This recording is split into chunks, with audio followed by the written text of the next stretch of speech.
Welcome back. I'm Jen Potter, host of Networking Now, and I am joined with Jennifer Hopson. I've had the pleasure of having her on our show quite a few times, and every time I have you on, I get super excited because I learn something new and I always love our conversations. So thank you so much for coming on again today.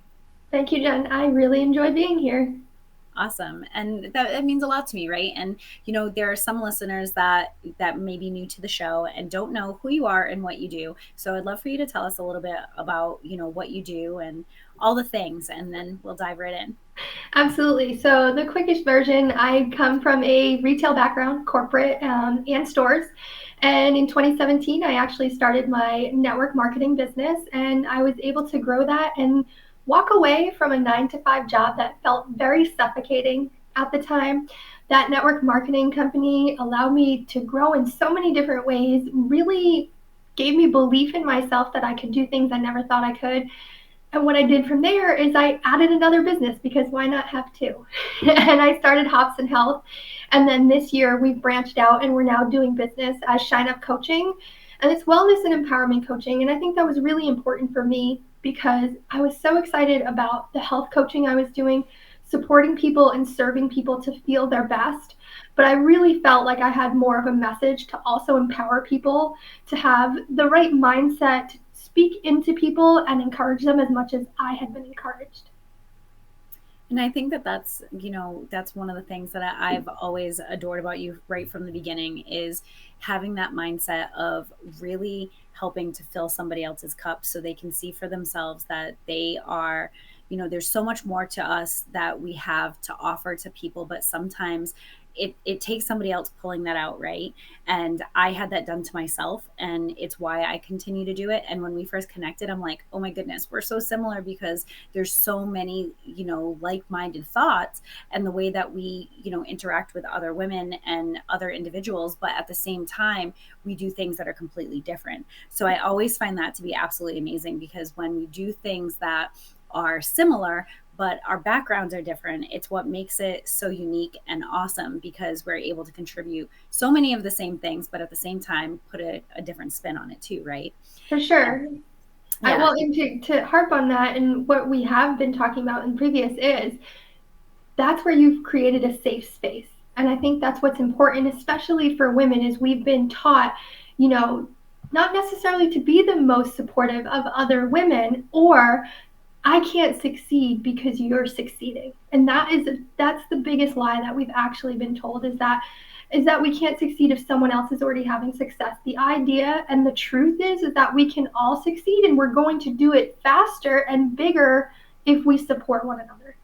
And we've watched that happen between the two of us, right? Yeah. So it's been, I think, in the fall, I think I would have known you for about a year. So it hasn't been like a crazy amount of time that we've known each other, but we've had so many in depth conversations. I felt like I've known you for so much longer.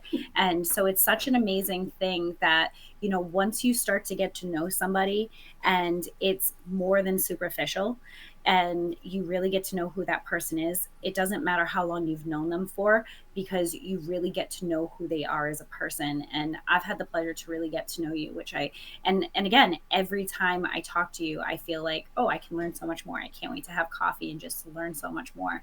And when you surround yourself with other women who feel the exact same way, we're helping each other to grow and to elevate. And I think that that's really important because that's something that we both focus on, right? Like you said it right out the gate. You're like, we want to see other women grow, and we talked about that beforehand and why we do what we do. And I mean, you pretty much say it right in what you do with coaching. Like, you are empowering women, and I have a conference called Empower because the whole purpose is to empower women, right? So it's like the universe brought us together, like not by coincidence, but I call it by universal design, right? Like we've come together and we're able to, help other people to grow and elevate. And I said this to you before, right? I actually think we met via Zoom in the fall, but we met in person at a vision board.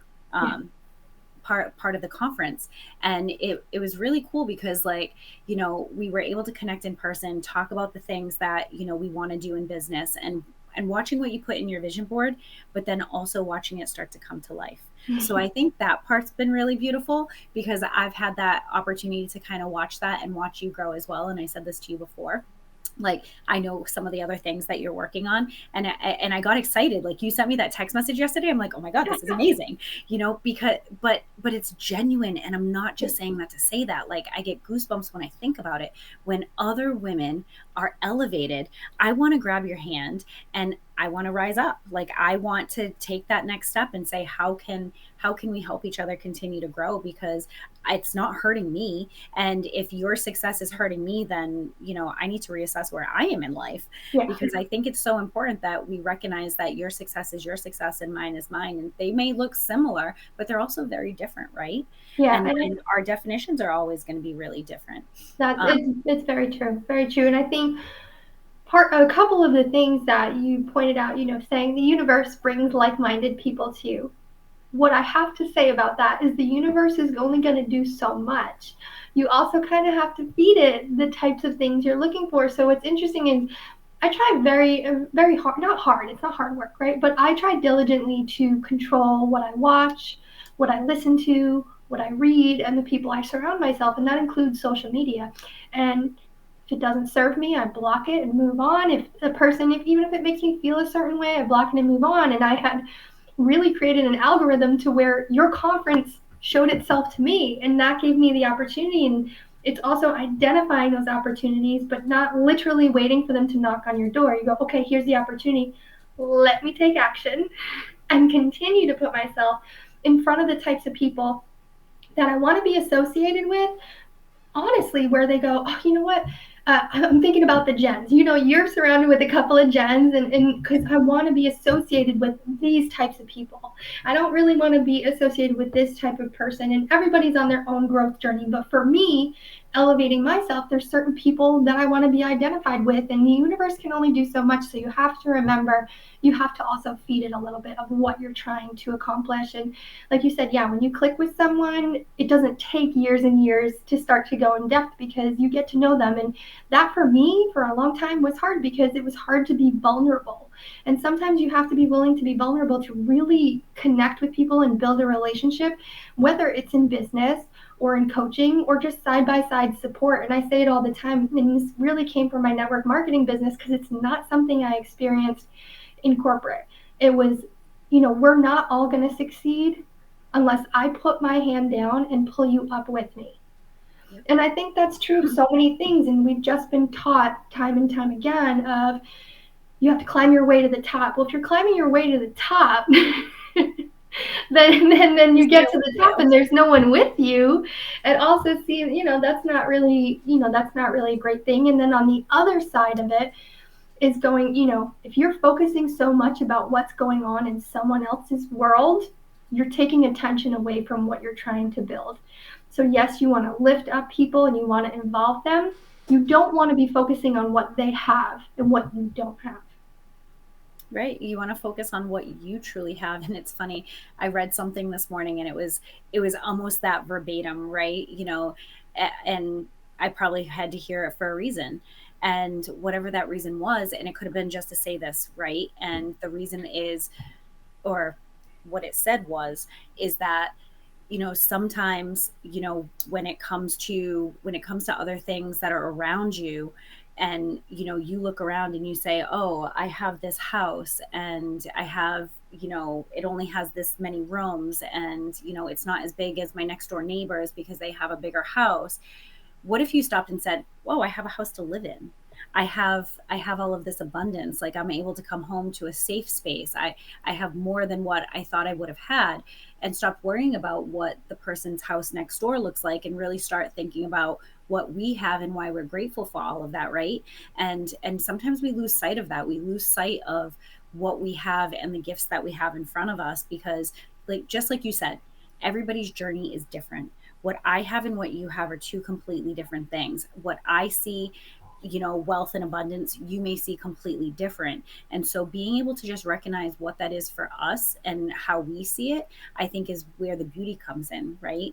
Because Yeah, absolutely. it's not how big your house is. In the grand scheme of things, who cares? That's more things I have to clean. Yeah, So, well, for a person that has a cleaning company, right? It's still a deterrent. But I think I've said this so many times in coaching sessions, and I know it sounds, kind of cookie cutter, but comparison is the thief of joy. And I think if you actually take it back a step and go, well, what, first of all, why am I comparing? Am I doing it to distract myself and procrastinate from the things I'm trying to accomplish? And I actually am convincing myself that those are the things that I want. Because if you take a step back and go, would those things actually bring me happiness? Were those things even my goals to begin with? Some people, it's not my goal, like you said, to own a house with 10 bathrooms. I don't want to clean 10 bathrooms. But what are the meaningful things we're trying to create with business and family and all of the things? Is it quality connection? Is it time with each other? Is it vacations? What are the things that are actually important to you? And then it eliminates the idea of me having to compare things that don't even matter. Right, because everybody's values are so different, and when we respect that in somebody else, like, it really makes us really change the way that we think. It changes the way that I think personally, because some of those things, people love like their expensive pocketbooks. I have expensive pocketbooks. There's no difference to me a $20 pocketbook and a $2,000 pocketbook. It has the same purpose. One may look more expensive than the other, but in the grand scheme of things, it literally just holds my stuff. And so everybody has a different value when it comes to things. And so I think the more we really start to recognize that and stop holding on to, you know, what's the words that I'm looking for? Just like the actual things, Yeah. and start living our lives, I feel like our focus really changes. And I think a lot of that, as we've kind of got to know each other, those are the things that I've been focusing on for the past year. I've really just been focusing on, what things bring me joy and what do I consider abundant. Because like you said, it could be spending time with your family. I Mm-hmm. travel a lot for work. So when I'm home, that time is super important to me. Spending time with my kids, even though they drive me nuts, it's super important to me. So what is important to me? Because that's value. Like at the end of the day, I will gladly pay somebody to do something in my company so I can spend more time with my kids, For or sure. I can do, you know what I mean? So like everything is different. Like you even said it, right? You're like, you have a cleaning company, but the thought of having a big house is stressful. Yeah, because at the end of the day, I still got to pay somebody to clean it. So if I'm not doing it, somebody else has to clean it. So, Exactly. it's always like changing and changing our mindset. And I think that that's one of the things that I really adore about what you do is your focus is changing the mindset, really being present, looking inward, and really helping people to see what their values and what their mindsets are. And it's something that I just really love. And we're going to cut to our first break, and when we come back, we're going to dive a little bit more into what that looks like, and also talk a little bit more about connections and empowering more people around us. So stay tuned, we'll be right back.